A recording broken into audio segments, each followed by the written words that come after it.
Hello and welcome to ASP.NET Core 3.1 tutorial. In this video, we will see how to use a razor layout as well as @render body, @render section and @section in ASP.NET Core project.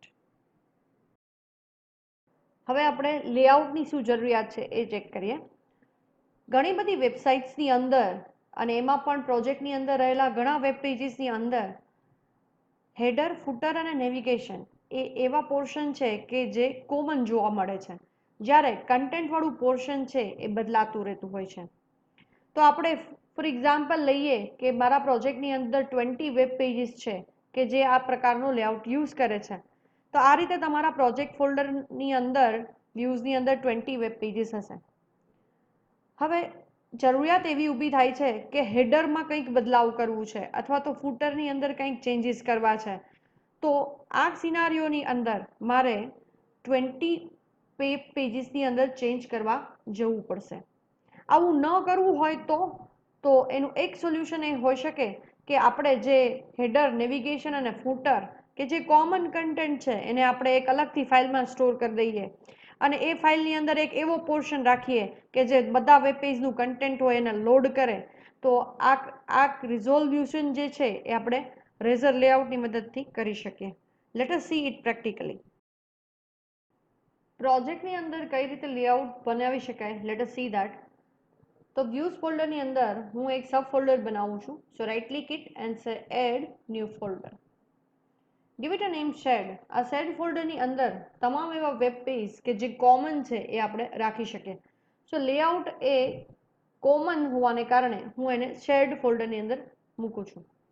So right click the shared folder and click on add razor component. Select the option razor layout. You can see the default name which we are getting is _layout.cshtml.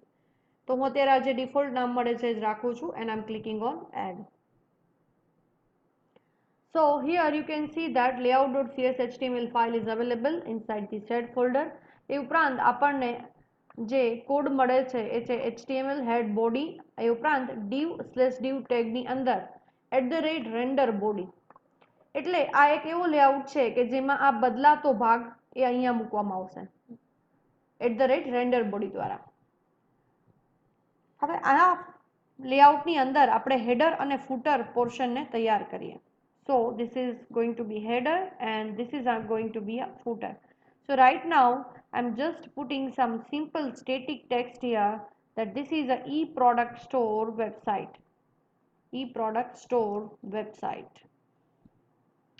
And here I'm going to put some content in the tag that is, this is a footer, a simple static text just to know that the common header and footer are appearing. આ layout તો આપણે ready કરી દીધો, પણ આ લેઆઉટને કયા કયા વેબ પેજીસ યુઝ કરશે મારા પ્રોજેક્ટ ફોલ્ડરની અંદરના, તો એ કઈ રીતે કરી શકાય જોઈએ. તો કરન્ટલી મારા હોમ ફોલ્ડરની અંદર 3 વેબ પેજીસ છે. એ ઉપરાંત પ્રોડક્ટ ફોલ્ડરની અંદર એક વેબ પેજ છે. તો હોમ ફોલ્ડરની અંદર index.cshtml માં આપણે જઈએ. ત્યાં મારે રેઝર સિન્ટેક્સની અંદર I have to use the property called layout અને ત્યાં આપણે સ્પેસિફાઈ કરીએ _layout. તો જ્યારે આપણે layout equal to _layout કરીએ છીએ, it means we are specifying, we are telling that index.cshtml page, આ જે મારું પેજ index.cshtml છે એ આ layout.cshtml નો યુઝ કરે છે. તો સૌથી પહેલા આપણે આ index.cshtml ને રન કરીને જોઈએ.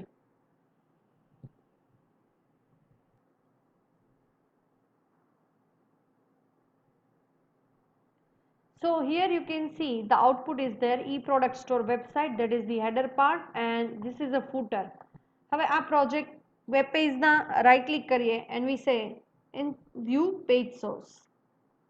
તો અહીંયા તમે જોઈ શકો છો કે HTML head body portion, આ div અને /div જે ટેગ લખાયેલો હતો, div અને /div ટેગ કે જ્યાં આપણે @render body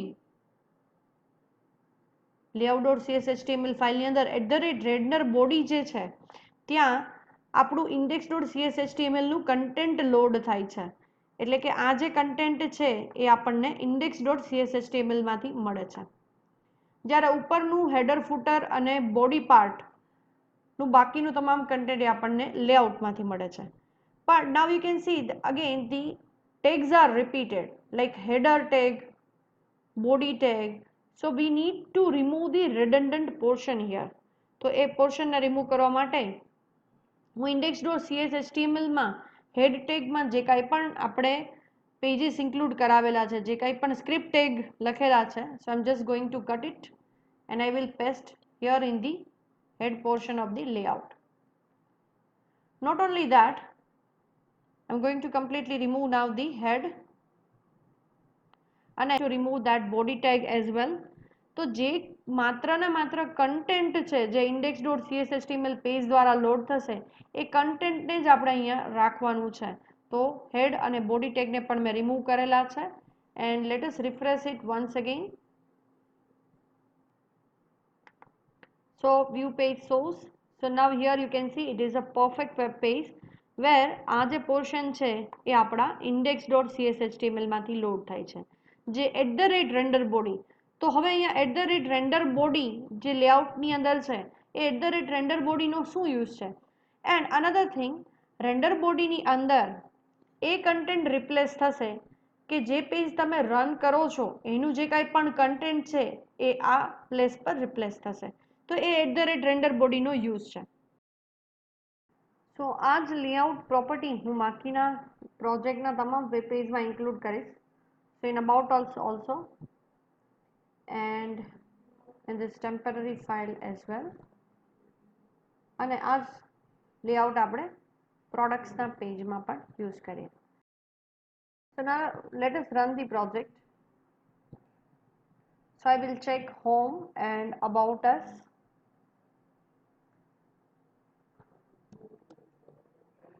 So you can see we are getting e-product website header and the footer, as well as we have get all products inside products. So product get all products.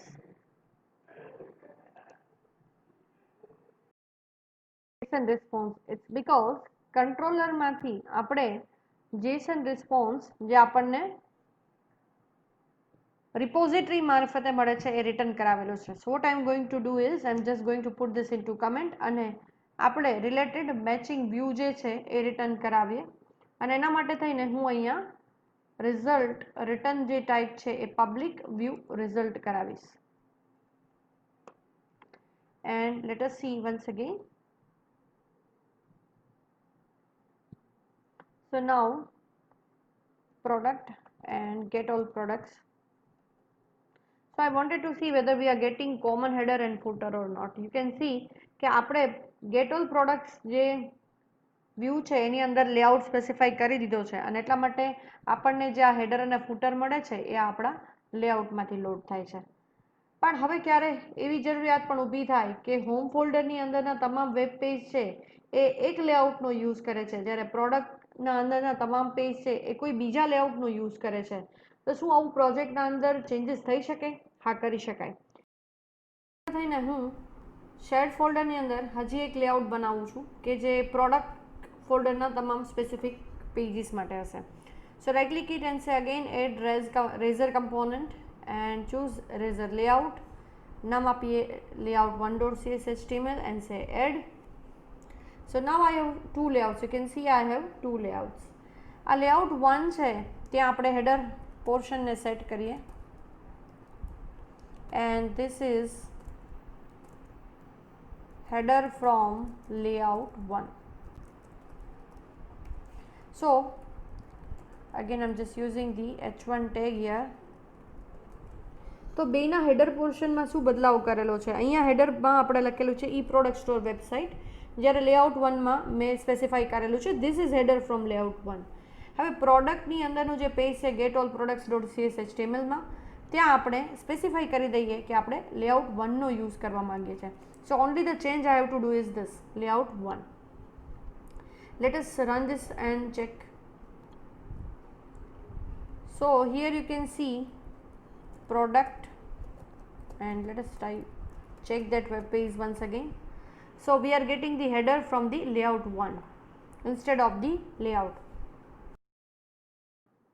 આપણે આપણા પ્રોજેક્ટના લેઆઉટને ready કરીએ જેથી કરીને ઈ product store વેબસાઇટને related layout બનાવી શકાય.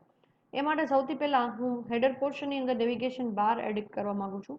સો I am going to search bootstrap nav bar. So here from the getbootstrap.com website, in the example given, I am choosing the one which is given here. Nav bar, home features, pricing. આ જે છે ને copy કરીએ and I'll put into the header section. અને આ માટે આપણે bootstrap.css ફાઇલને એડ કરાવી દઈએ જે head portionની અંદર. And also I'm going to choose this home and about us as well as get all products. And I'm also going to provide the hyperlink here. So that is till home about us and here till product, because product is the folder where the get all products file is stored, and get all products. So these are the URL pattern કે જે hyperlink પર click કરવાથી open થશે. Let us run this project. So here you can see we are getting the nav bar. Now I'm clicking on about us. So about us page is there and get all products. Because we use the layout 1, that is why we are getting the another layout. So I will revert back. અહીંયા આપણે layout 1 ની બદલે layout જ રાખીએ. એ ઉપરાંત layout ની અંદર જે new bar content લખાઈને આવે છે એ પણ આપણે remove કરી દઈએ. And let us refresh it once again. So now about us and get all products is there. તો આ રીતે આપણે header portion ને prepare કરેલું છે. Now in the content page of these get all products મારે જે પ્રોડક્ટ ને રિલેટેડ જે આપણને bootstrap ની અંદર કંટ્રોલ્સ મળે એ મારે યુઝ કરવા છે. So again I am just using the bootstrap product detail page or product card also you can say. તો એ તમને કાર્ડ્સ નો ઓપ્શન મળે છે. Okay, so okay, this is the card I'm taking as a copy and we'll go back to get all products. Let's just refresh it. Clicking on get all products you can see આપણને આ રીતે પ્રોડક્ટનું card મળે છે. તો એ પ્રોડક્ટના કાર્ડની અંદર મારે પ્રોડક્ટને લોડ કરાવી છે. So I'm just putting some dummy content here for now and later આગળના વિડીયોમાં આપણે જોઈશું કે મોડલમાંથી જે ડેટા મળે છે કઈ રીતે લોડ કરાવી શકાય. So product description. Okay, અને આપણે અહીંયા ઇમેજ પણ પ્રોડક્ટને રિલેટેડ મૂકી દઈએ. એ માટે હું www root ફોલ્ડરની અંદર ઇમેજીસની અંદર આ જે લોગો છે ને યુઝ કરાવવા માંગુ છું. So I'll took slash images logo and get all products. So આ રીતે આપણને પ્રોડક્ટનું આખું દેખાશે. Now next we will see the use of render section here. So what I'm doing is I'm just specifying a div tag, another div tag, and I'm writing here @render section not. And here in the footer section as well I'm specifying some div tag. I'm providing here some style, let us say background color, and providing some background color and color.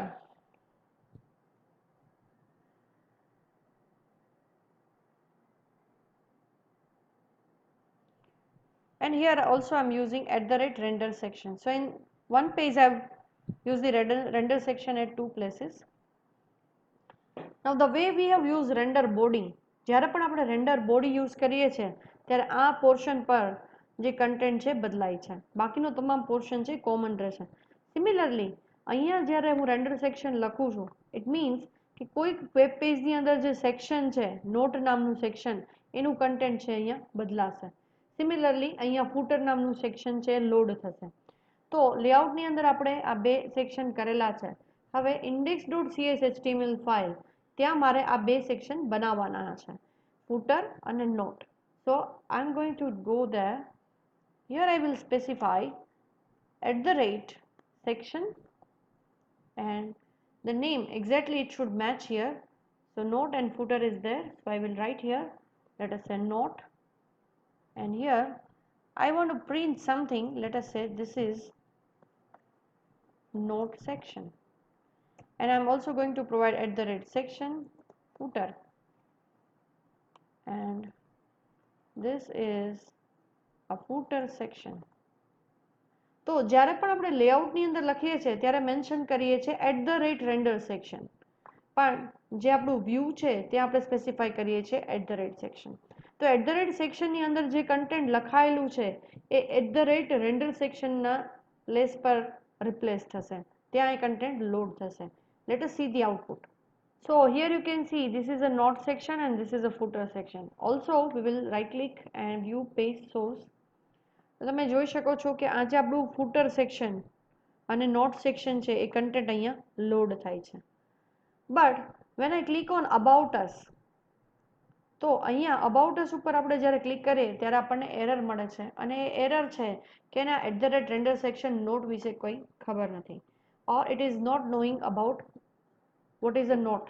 કારણ કે જ્યારે layout load થાય છે ત્યારે એ search કરે છે render section not નામનું section aboutus.cshtml web પેજની અંદર.